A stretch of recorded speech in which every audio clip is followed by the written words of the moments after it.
Hello and welcome back to another video. Today here again on Forza Horizon 5 to take a look at another brand new addition to the Forza series, which is this Lucid Air Sapphire. So then, after last week's rather disappointing 2 recycled vehicles, there is a brand new to Forza vehicle available again this week. As ever, or as it always used to be, the new vehicle is available for completing 20 points in the festival playlist, and we also have the returning Pontiac GTO this week, so as you can see I've done a bit more of the playlist than usual to make sure I get both of those, and 42 points, which as you can see I've done by doing the trial, a couple of event labs, the playground games, championships and PR stunts, as well as the photo challenge, the rivals that I did at the beginning of the month, and another seasonal championship over on the rally expansion. So it is getting a little bit irritating, well, having to win both cars, but both of them being new to the game, even if they're returning from previous games, it is a little bit irritating having to do 40 points worth of playlist each week. So then, the Lucid Air is the only kind of modern new addition to the game. We did of course get a couple of classic muscle cars that are new to Forza in this series, but yeah, the Lucid is the only new thing. So what in the world is a Lucid? Well, it's a big electric, heavy, fast thing from California. There's several versions of this Lucid Air. This one in-game is the Sapphire, which is the sort of top-of-the-range model, which puts out a ridiculous 1,247 horsepower and 1,915 torques, which means the Lucid Air does indeed go like the wind, until, that is, it reaches a corner, and then like most electric cars it doesn't turn because of its immense and rather stupid weight. This Lucid actually weighs 2,403 kilos. Like most electric cars, it's also all-wheel drive, putting it in S1 class here in Forza at 884 PI from standard. So yeah, very fast in a straight line, but can't do a lot else. So then, as it's only really good at going in a straight line, what else could we do other than drag race it? And it is the American-themed month after all, and that's what most American cars are best at doing.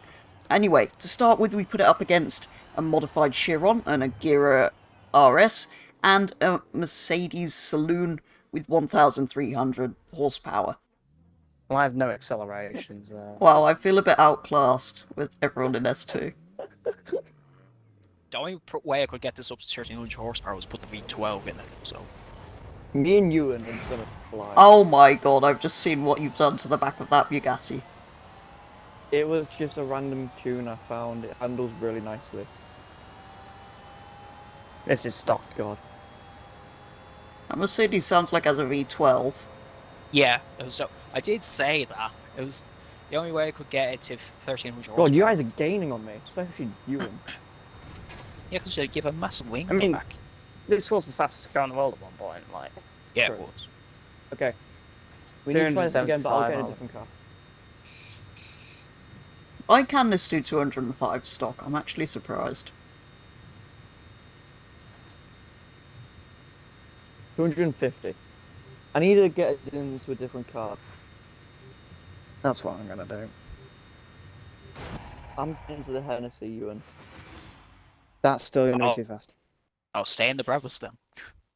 Rather unsurprisingly, this didn't go very well for the Lucid, so I then tuned the gears slightly towards top speed, and we drag raced it again against some slightly slower, easier to Thought beat you'd get in that, Jerry. competition. I thought you would. I mean, I just want to see the comparison compared to the Brabus to this. Hmm. Just stock. Well, apart from the rear lip. That body. Goodbye. Like,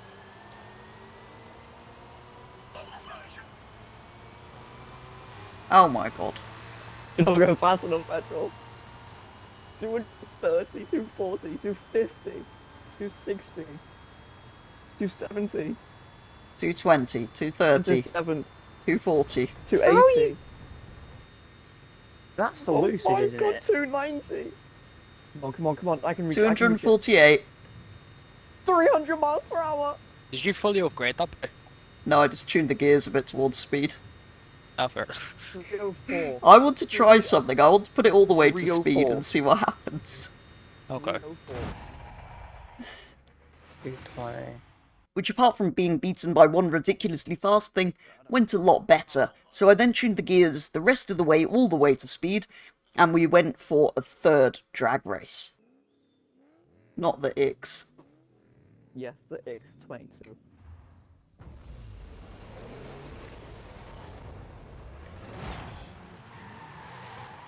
Oh my god. There we go. Nope. Yep, now we're going.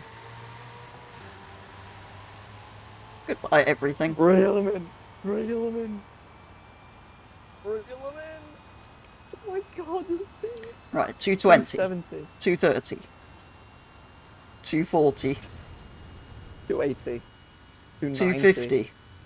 Come on. Come on. Is it going to be 260. Am I going to be quick enough? No, Go. I'm Come doing on, hit 280. 270. I'm doing 300. 270. I'm doing 281. 303. 273. Come on, hit 275, please. That was... Please. The IX, Please. mate, Please. No, 274. is the IX a new meta for a drag car or something? So then, after that short bit of fun, drag racing it against some other things, let's have a look at the customization and upgrade options, which I'm sad to say there aren't very many of. There's only one manufacturer colour. I do quite like that if you paint it though, the roof section kind of stays black, so I suppose we should do what we do with most electric cars and paint it green. And there's not really anything to speak of in the upgrade shop either. Carrying on with visuals, you've only got front aero, rear aero. You have got a wing delete, which I kind of like, but I'm not going to do that. And other than that, it's all pretty standard. You've got your usual tyre compound options, tyre width options, track width options, usual drivetrain options, although we've only got the driveline, which I will put in because it's slightly lighter. There's also the option of a race diff, I suppose, and we could put it on race suspension, make it handle a little bit better. I won't do roll cage because that kind of defeats the point of having back seats. And most importantly, we can do weight reduction, and that combined with some of the slightly lighter driveline bits I've put in, brings weight down to 1,852 kilos, which is still incredibly heavy, and it also puts it in S2 class. And that probably is going to do it for a very first look at the Lucid Air. I'm slightly unsurprised to find out that with those mods, it still didn't really make any difference to how the way the thing handled. It's potentially even more faster in a straight line now, but it kind of wasn't lacking in that department to begin with. So yeah, not great, really, to be honest. I mean, at least it's a new addition to the game, and the only new car new addition to the game, if you see what I mean. Both of the other new to Forza cars were classics, and all of the rest of the stuff in the playlist was returning, so this kind of was supposed to be the standout vehicle in this series. But yeah, like most electric cars, it suffers from weight, despite having many horsepowers and being incredibly fast in a straight line. In terms of customization and upgrades, there's not really anything, as is often the case with electric cars, and Forza's never the best at that anyway, so it kind of leaves us with not a lot we can do with this car, apart from the drag races that we did. So yeah, it's kind of getting a little bit irritating that they insist on adding so many EVs to this game, because in the end, as a car game, the people who are playing this are car enthusiasts who want to drive petrol-powered cars more than this, probably, to be honest, and there's plenty of new performance cars out there that aren't electric that they could put in, but increasingly the cars in the playlist are EVs over petrol. I know there's more petrol at the moment, but they're adding more and more EVs, is what I'm saying, and more often. And yeah, to be honest, things like this I'm not terribly interested in. It's just like another electric saloon like a Tesla and other things. But there we go. It's here. It's kind of fun, I guess, something quite different, but not what I would have chosen.